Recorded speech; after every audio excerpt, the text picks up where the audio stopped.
Thank you so much. Thank you very much. I love you back. I truly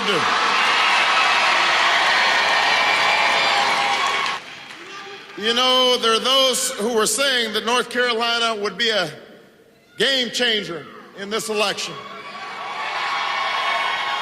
But today, what North Carolina decided is that the only game that needs changing is the one in Washington, D.C.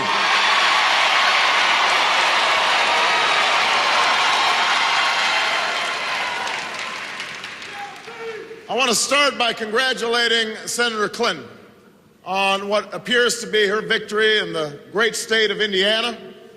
I want to thank all the people, I want to thank all the wonderful people of Indiana who worked so hard on our behalf.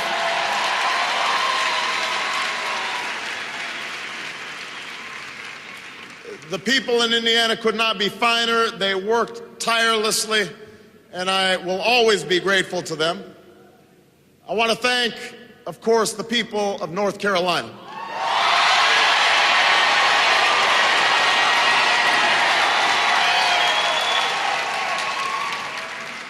I want to thank them for giving us a victory in a big state.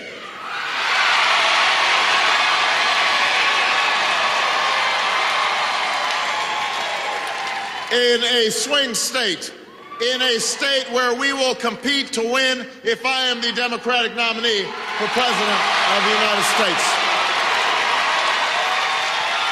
Most of all, I trust the American people's desire to no longer be defined by differences.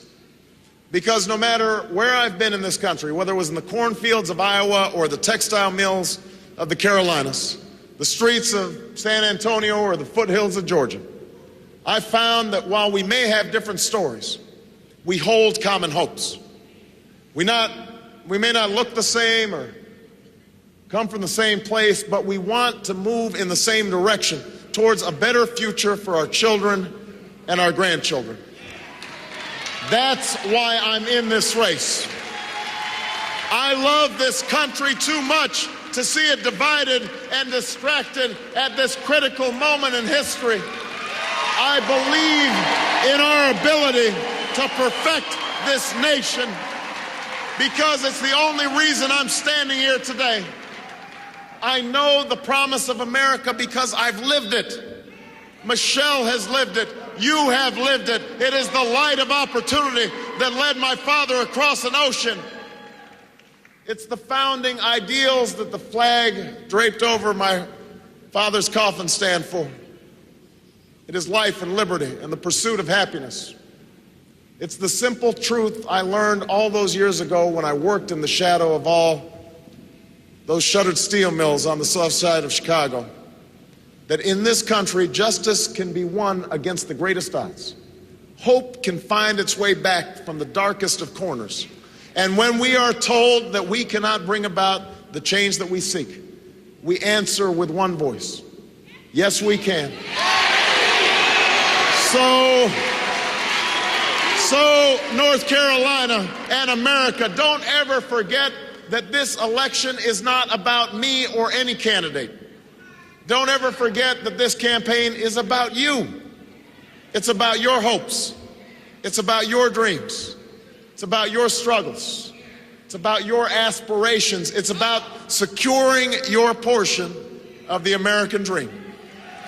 Don't ever forget that we have a choice in this country, that we can choose not to be divided, that we can choose not to be afraid, that we can still choose this moment to finally come together and solve the problems we've talked about all those other years and all those other elections.